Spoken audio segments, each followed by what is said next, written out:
So we will see a few more examples because loops are really important. Let's go back to the first problem that we discussed, which was the problem of computing the greatest common divisor of two numbers, okay, two positive numbers. So the problem is to read the two numbers, find their GCD and compute the output. Now we had a flowchart of the problem based on the fact that if A is greater than or equal to B, then GCD of A comma 0, if B is 0, then GCD of A comma 0 is A. Otherwise GCD of A comma B is the same as GCD of B comma A modulo B, okay, where A modulo B is A percentage B is the remainder of when A is divided by B. Okay. So let us now try to write the program in C using a while loop. Okay. So we have to do a few preliminary things. So let's call it the first half of the program. In the first half I declare three variables A, B, and there is another variable T whose need we will see right now. But let's say that I need an extra variable. For now let us just take it on faith. So what I will do is scan two variables A and B. Now recall in the GCD program, GCD equation that we saw right now, we assume that A is greater than or equal to B.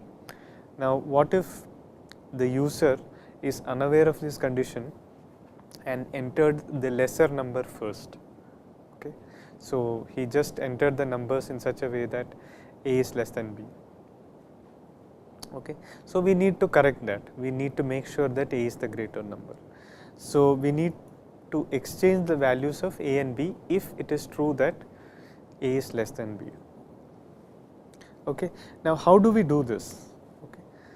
So the first thing to note to try will be to say that, for example, if I say that, let's say A was 3 and B was 4, okay, and suppose I just said A equal to B, I want to exchange the values of A and B, I just said A equal to B and B equal to A. Okay. What will be the effect of this? Note that this is the assignment statement. So after I execute this line, B is 4, so A will be 4. A equal to B results in A equal to 4, right? Okay. After the execution of this line, so what the situation that we will have is that B equal to 4 and A equal to 4, and we will have no memory of what was the original value of A, that is lost, right? So it is just simply lost. So this idea that we can exchange two values by just writing A equal to B, B equal to A does not work. Okay. So what is the correct way to do it? Okay. So we have an idea known as the cyclic exchange, and this is a really neat idea. The idea is that, okay, so how can I motivate it? Let us say that you have two rooms and these two rooms are full of stuff, and I want to change the contents of the first room to the second and the second room to the third. Okay. One way I can do it is that I will move the contents of the first room to a different room, so have a temporary room, and then copy the contents of the second room to the first and copy the contents of the third room to the second. Okay. So this is a very nice intuition and it almost is similar to what we need to do. So we have two variables A and B that we need to swap. So one thing we can do is I will keep a third variable T. First what I will do is I will copy the value of A to T. Okay. So now I have a backup copy. Now then I will say B equal to A equal to B. So at this point the value of B will be copied to the A. So now A is 6, B is 6, but still we have a memory of what was a before, because the old value of a was stored in t. Okay. So in order to complete the routine, all you need to do is to copy the value of t to b, and that can be accomplished by the equation, by the assignment statement b equal to t. Okay. So this idea is known as cyclic exchange. So recall the physical intuition of swapping the contents of two rooms which are almost full. Okay. You have a third room and you copy you move the contents of the first room to the third room, move the contents of the second to the first, and move the contents of the third to the second. Okay. So this is similar to what we did. In the case of physical contents, we cannot copy. In the case of variables, we can copy. Okay. So now let us complete the GCD program. We have just done the first part of the program, which is to ensure that a is actually the greater number. Okay. If it was not the greater number, you swap or exchange. Now, so after exchange, we have ensured that a is greater than or equal to b. Okay. Now we have to write the main loop for the GCD function. Okay. So just by translating that flow chart, what we will do is, while b is not 0, what you do is you say that store the value of a in t, assign a to b, a equal to b, and b becomes t modulo b. Okay. Recall the equation was written as follows, recall that the equation was GCD of a b is the same as GCD of b a modulo b. Okay.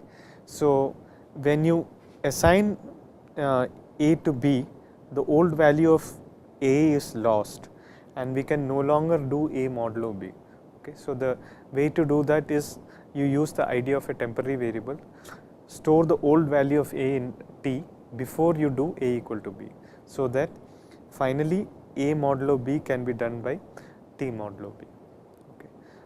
I don't want the new value of a, I want the old value of a. Okay. So let's just trace the execution of this program.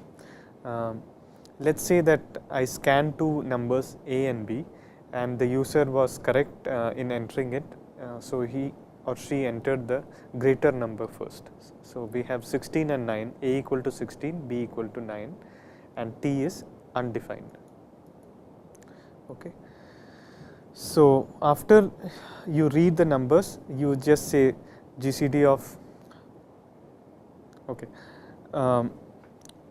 After this, you enter a message, which is print a message, which is that GCD of a and b is, so GCD of 16 and 9 is, and then you enter the loop. Okay. So in the initial execution of the loop, you have t equal to a, which will store t equal to 16, a equal to b, which is a will become 9, and then but you want to compute the modulo 16 modulo 9, but 16 was lost in a because a is now 9, so you have to do t modulo b. Okay. So 16 modulo 9, which is 7. Okay. So you go back to the while loop, and then you see that b is not 0, b is 7. So you enter the loop again, t is equal to a, so t is 9, a equal to b, so a becomes 7, b becomes 2. Okay. Again b is not 0, so you enter the loop again, so t is 7, a equal to 2, and b equal to 1. Again you enter the loop, b is not 0, t is 2, a becomes 1, and b becomes 0. At this point, you exit the loop. Okay. And at this point, the a that we ended with is the GCD of these numbers. So 16 and 9 are relatively prime, therefore their GCD is 1. Now let's think a minute about what is the loop invariant in this program. What is it that we have a central while loop which computes the GCD. What was the invariant in that loop?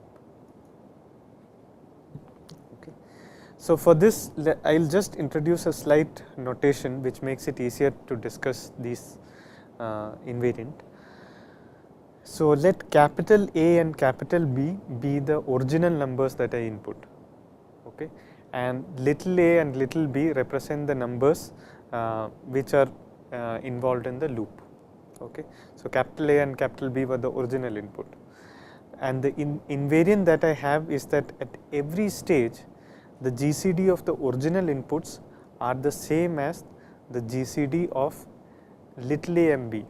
Recall that little a and b are the loop variables involved in the loop. So little a and b keep changing through the loop, whereas capital A and B are fixed, they are the input, okay.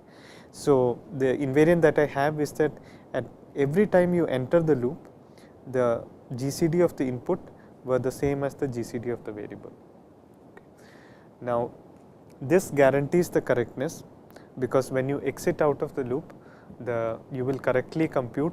You exit out of the loop because b equal to 0, and by the original equation you know that when b equal to 0, a is the GCD of a and b. So this guarantees correctness. Now you could also ask other questions like how many times has the loop run, and this question is a bit complicated because you have to compute it based on the input numbers. Okay. So such questions are of interest to computer science, but we will not go into computing the efficiency or the performance of this code, but it's also a very crucial question.